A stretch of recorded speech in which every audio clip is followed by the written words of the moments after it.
Well, thank you for having me. And Hi, everyone, and welcome to the J7409 Hangout Today show with my special guest, Mr. Gil Broussard. How are you today, Gil? Thank you so much for being with us. Jay, well, thank you for having me. And I appreciate you giving me a call.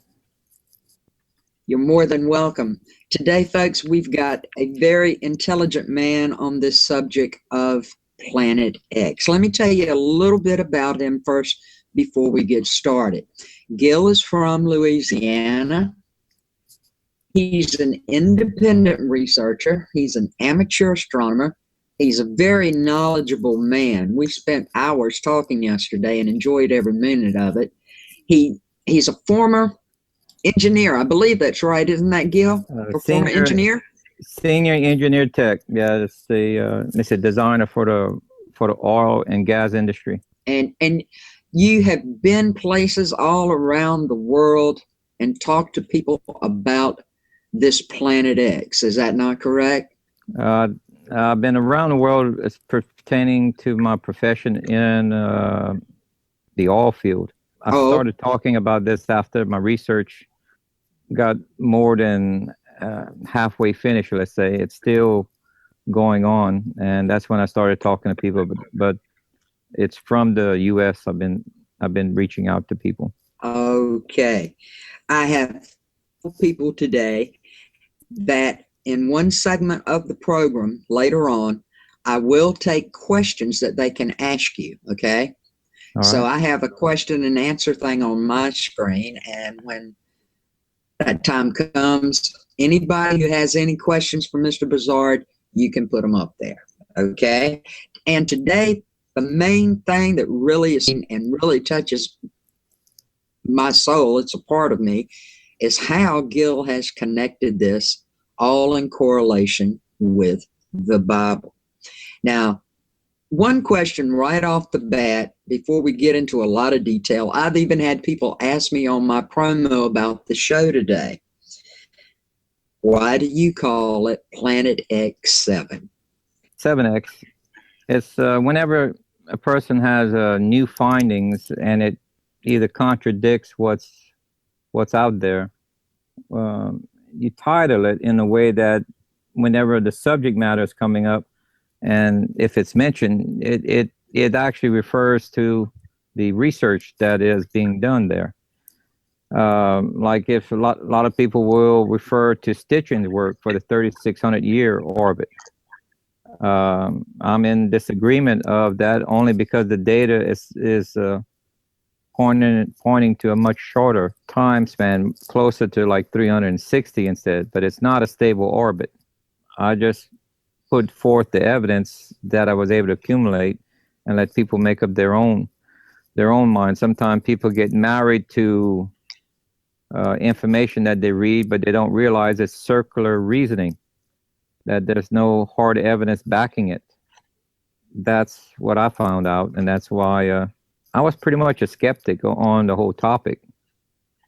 And because there was that circular reasoning, and there wasn't no white paper documents confirming such an object, and until I came across the Chinese records, where they've had some white paper reports on that. I started to say there was a white paper document from the Chinese that helped you come to this 360 orbit instead of the 3,600 orbit. Is that correct? Would you like to elaborate on that?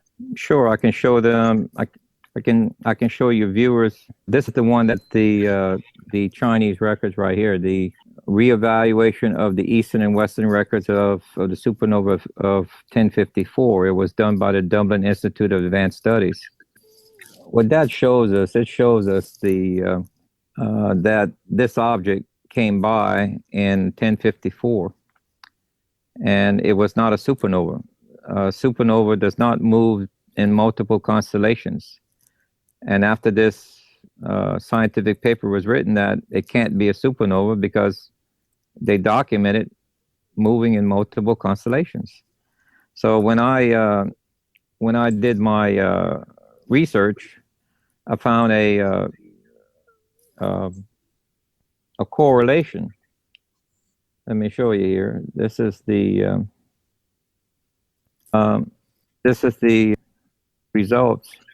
Whenever we plotted the Chinese events as they misdescribed from the viewpoint of Earth, this green circle is Earth's orbit, and then I have these little alphabets that are representing the months.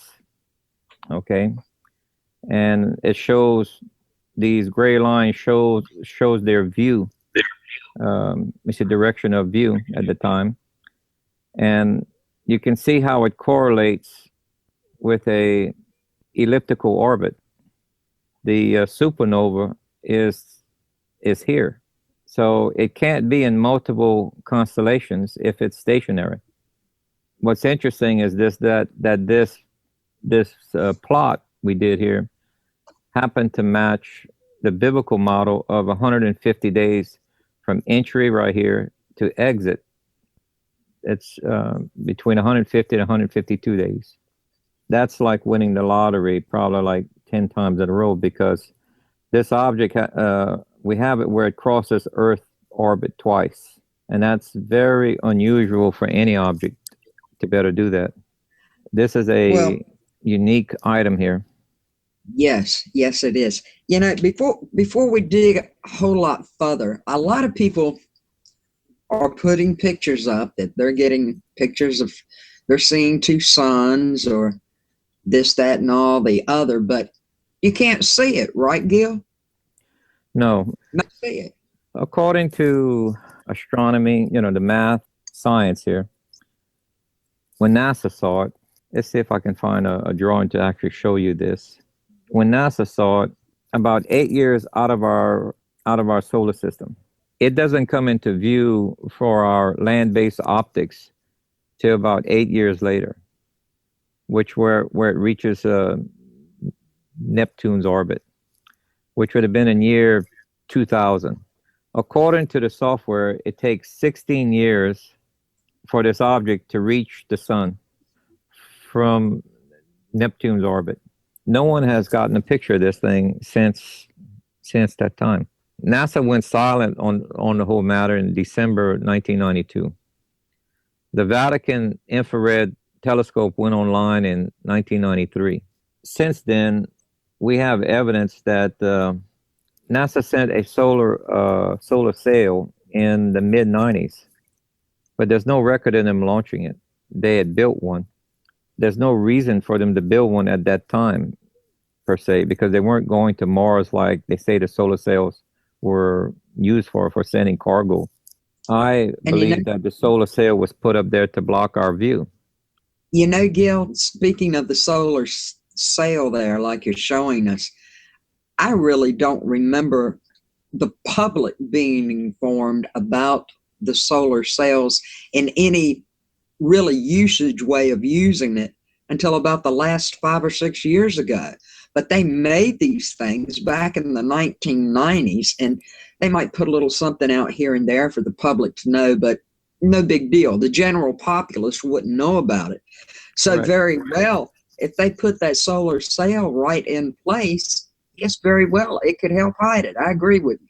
From 1992 to year 2000, they had 8 years to devise a plan and implement it. And for them to preserve the markets, the financial market and such, to where they could have the revenue streams to prepare the Earth, the first thing they had to do was preserve the financial markets, block our view from it. Now, this object can block our view, but it can't block the effects. Let's take a short moment to look at the effects of this thing. This is a chart showing, this is from the USGS before they put it down. They had taken it down from the internet or from the public view. You can still have access to it if you know how to find it. This shows you how the escalation of earthquakes has taken a dramatic change. And look, when they actually had found it was in 1992, and how it entered our solar system year 2000. this is where it is today. This is the last graph that I was able to find showing where it was in year 2013. There's a dramatic change. Here's the annual temperature of the Earth that's been changing drastically. Matter of fact, all of the planets in the universe, the temperatures are changing drastically, not just Earth. So this is not associated with greenhouse gas warming. Okay, global warming. This is something outside that's affecting all of the planets. Here's the drought regions.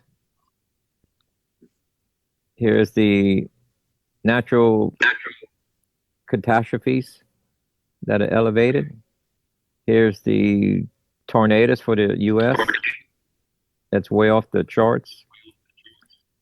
Here's all of the record breakers, 2013. Climate change record breakers. This is a recent map showing all of the fish kill and bird kill, massive deaths. These are the volcanic, eruptions. I think yesterday, I think it was yesterday or maybe the day before, there was 7 active volcanoes that went off at the same time globally. That's never been heard of before. I keep up with volcanoes quite a bit, and Kalbuka has gone off for the 3rd time now. It went off again late yesterday down in South America. That volcano, this is 3 times in 2 weeks it's gone off. And at this point, last time it was 1,500 people they had to evacuate. Now it's up to 2,500. And yesterday also, 2 earthquakes were right on the New Madrid fault line. I believe one was a 2 point something and one was a 1 point something. But anyway, it was right on that fault line. So far as the current events happening right now, they are still escalating and starting to grow in every area. So I agree with everything you're saying there. You know, Gil, it's like some people think that this planet, it has so many names to go by. Do you even know how many names it's called? No, I know it's probably grown to over 80 now. Wow. Well, some people think that it's a brown dwarf. What's your take on that? I don't believe it is, because the any type of star type of object that would have immense gravity, and therefore it doesn't meet the data that we've seen where this object passed between the moon and the Earth. The gravity would have to be similar to its mass as Earth is. It could be a little bit more, but it's going to be similar. Otherwise, it could grab us in its wake and drag us to a larger orbit or into deep space. So for the events that I've been able to document and the data that the eyewitness accounts are giving, and for it to match the model that they had no prior knowledge of Kepler's laws of planetary motion. For instance, like Joshua's long day right here. I was going to ask you about that, so go ahead and tell us all about Joshua's long day, what you found. Well, what's interesting is that they didn't have any knowledge of Kepler's law of planetary motion or the brand new science that the physics departments are saying that the universe is electromagnetic, and that the tail of a comet is actually plasma, not ice particles. If a tail of a comet is ice particles, and as you can see in here where Earth enters into the plasma tail, if it entered into ice particles, then there would be no effect to Earth. It would not change its rotation. But if Earth entered into plasma right here, it would start to shut down the energy going into our north and south pole that causes the Earth to rotate on its axis. And as it enters deeper and deeper into the plasma, I can show you a little video. Let's see where that would be at, where it's at. But it slowed the Earth down. That's what you're saying, right? Yes. Let's see right here. When Earth entered into the plasma field and it crosses, these two items cross at a very near point here. You can see where